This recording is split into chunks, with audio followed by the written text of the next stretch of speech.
I would like to introduce Ms. Tahnee Lam, RDI Relationship Development Intervention and Program Director and owner of New Step Consultation Services Incorporated, located in Richmond, British Columbia.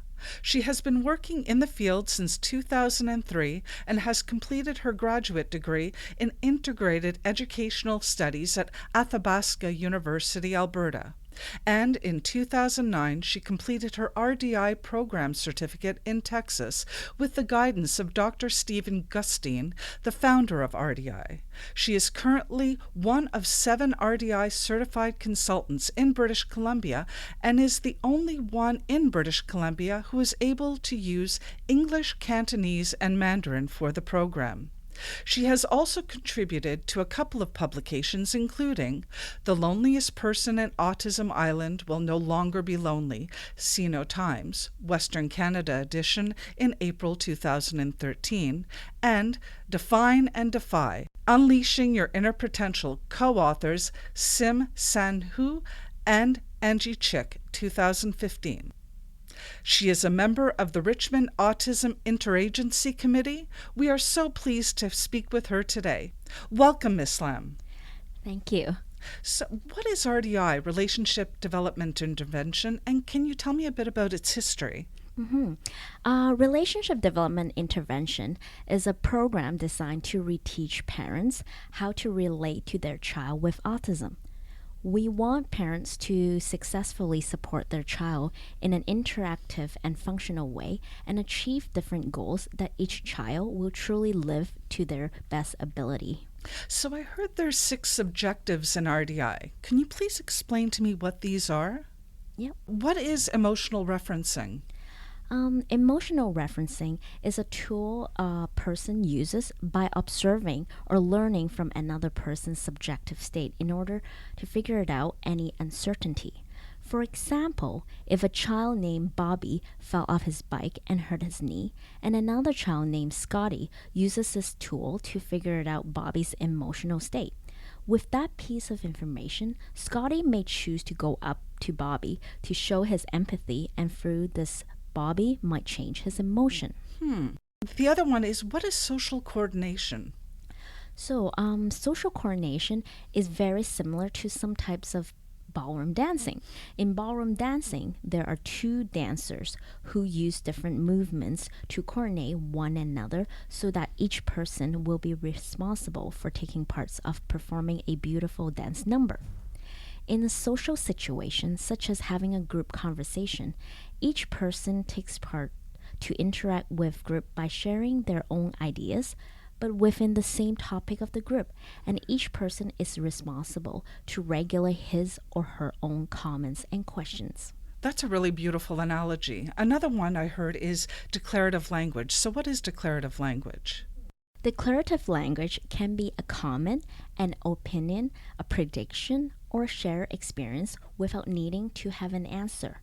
The purpose of this kind of language is an invitation for further continuous social interaction, as opposed to instrumental language in which it consists of questions or commands. For example, I love vanilla ice cream. So do I. Me too. Is a form of declarative language, and look at me is a form of instrumental language. Interesting. The use of declarative language is extremely important to children with ASD since it promotes the initiations and reciprocations of experience sharing interaction. Basically, the type of communication using declarative language shows everyone cares about each other. That's lovely. So, the other one is flexible thinking. Can you tell us a bit about that? Well, flexible thinking is a way that we can effectively manage the challenges that are constantly changing in the real world. This type of thinking helps children to accept changes, learn new solutions, and execute their problem-solving skills. And it is particularly important in social settings where conversations, activities, people, and environment can frequently change, and for children with ASD to be able to use flexible thinking may reduce their social anxiety and increase their opportunities to be included in a group. So this is something not only children with autism might use, but the typical population as well could benefit from this. Oh, definitely. And the other one, relational information processing. So what is that? So, relational information processing is a way that a person processes the information that has been acquired through referencing from another person's facial expression. This comes after what we have mentioned previously about emotional referencing. When a child has the skill to conduct emotional referencing, the information processing part will help them to figure out the meaning of the situation and to problem solve. So is that when you ask a child necessarily to look at the face of another person to kind of establish what that person is thinking? Yes, because when looking at somebody's faces or their actions, there's a lot of information that a child can be able to process if they have this kind of skill. So does this also alleviate when a child with autism, because I know many of our children do have a great difficulty in looking in the eyes of another person when engaging in a conversation. Does this help with that situation? Oh, definitely, because I think the initial step is for them to be able to use their eyes to look at a person and to observe and get more information, and later on to use this kind of information with what their existing knowledge, combine it together to process what the other person is thinking or what should their next action should be, which is very, very essential in any kind of relationship development. Absolutely. And foresight and insight, what's that? So they are how we use our past experience to prepare and predict future situations. For example, if Mary complimented Jenny's new dress and saw how happy it made Jenny, Mary might start complimenting other people's outfit in order to get a positive reaction from them.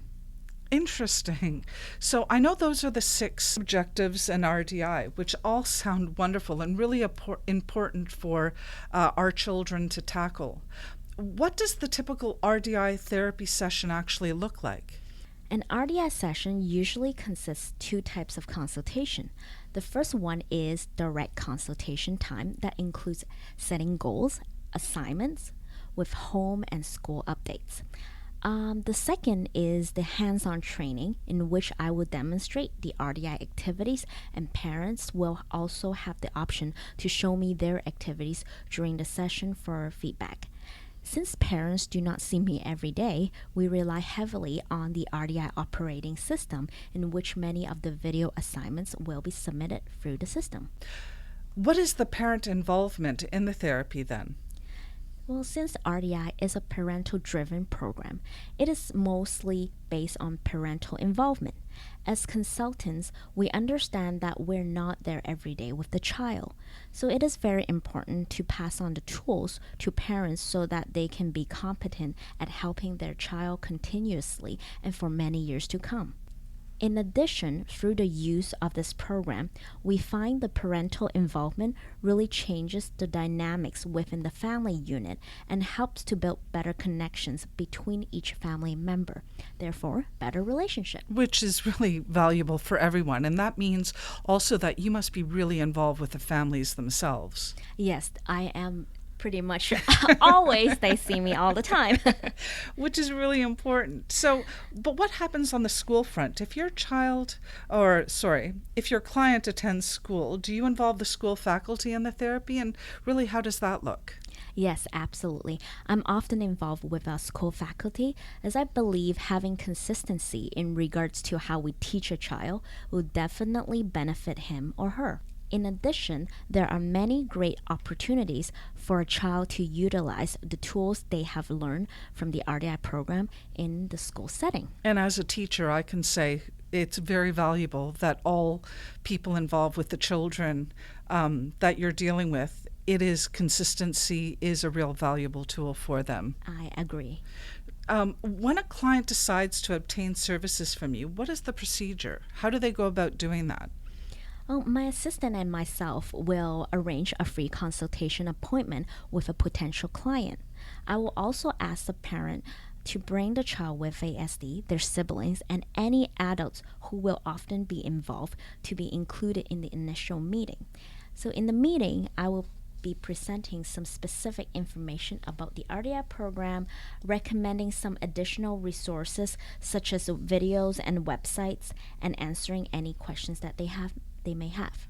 So within the video, that means the parents are also videoing at home. Yes, that's correct.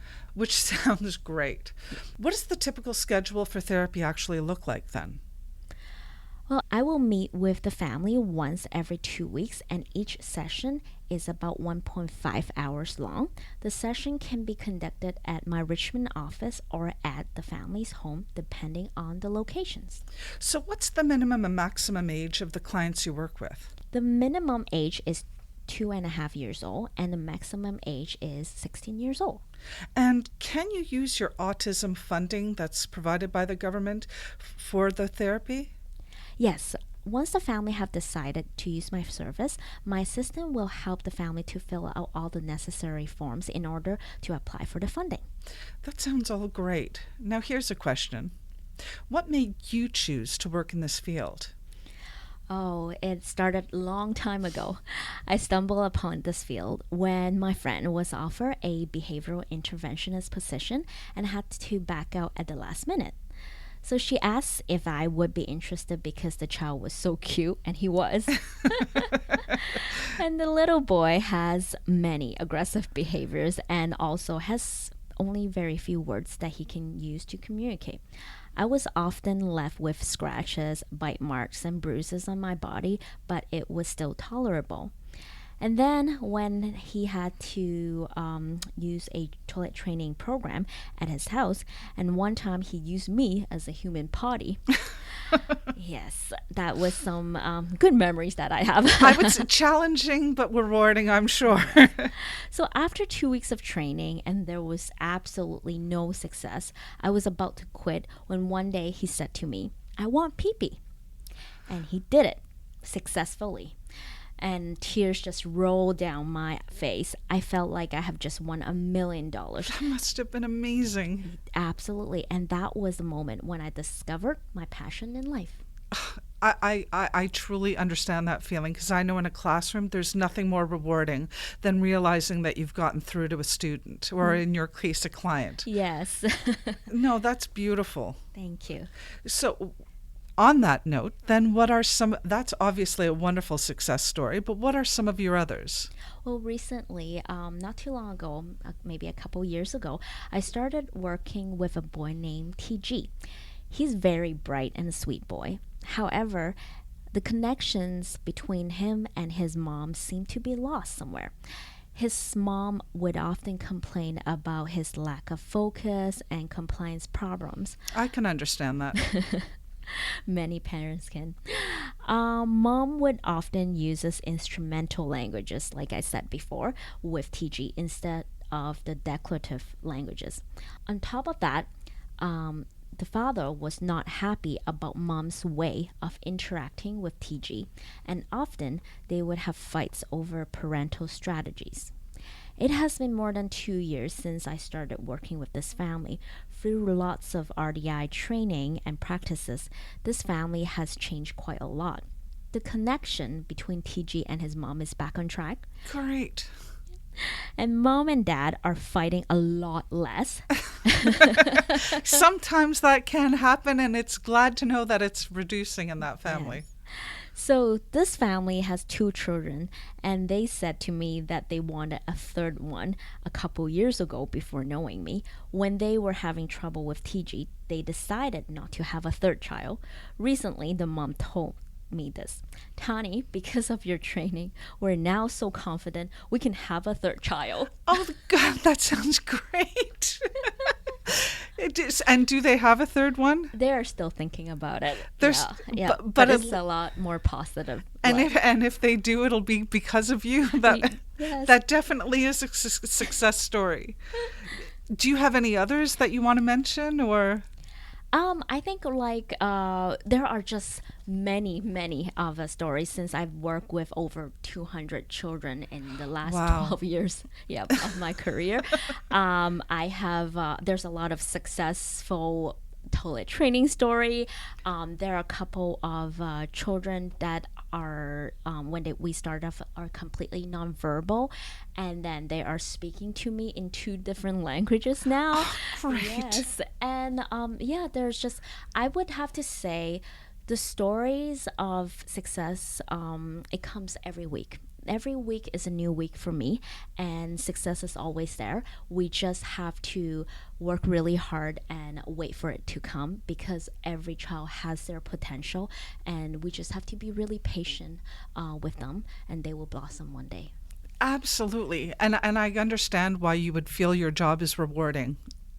And the last question, with all obviously all your experience, and you're really passionate about your job, what is the one thing you would like the world to know about autism? I want the world to know each person with autism is very unique and special. They have to face challenges that are sometimes hard for others to understand. They are also very powerful because they taught me not to take granted for many things that I have easily acquired through development, and they have to learn from scratch. I also would like to let those who are close to someone with autism know that there will be improvement, because I have witnessed many times. That is the reason why I love this job so much, because I know they will get better. That's true. Absolutely. Well, thank you for joining us today, Miss Tahnee Lam. If you would like to contact Miss Tahnee Lam and New Step Consultation Services Incorporated, you can find all of their contact details on our webpage at autism30.com. Thank you for joining us, and until next time, this is Tally telling you to live in love. Hey yo, I'm an autism awareness angel, making sure my wings protect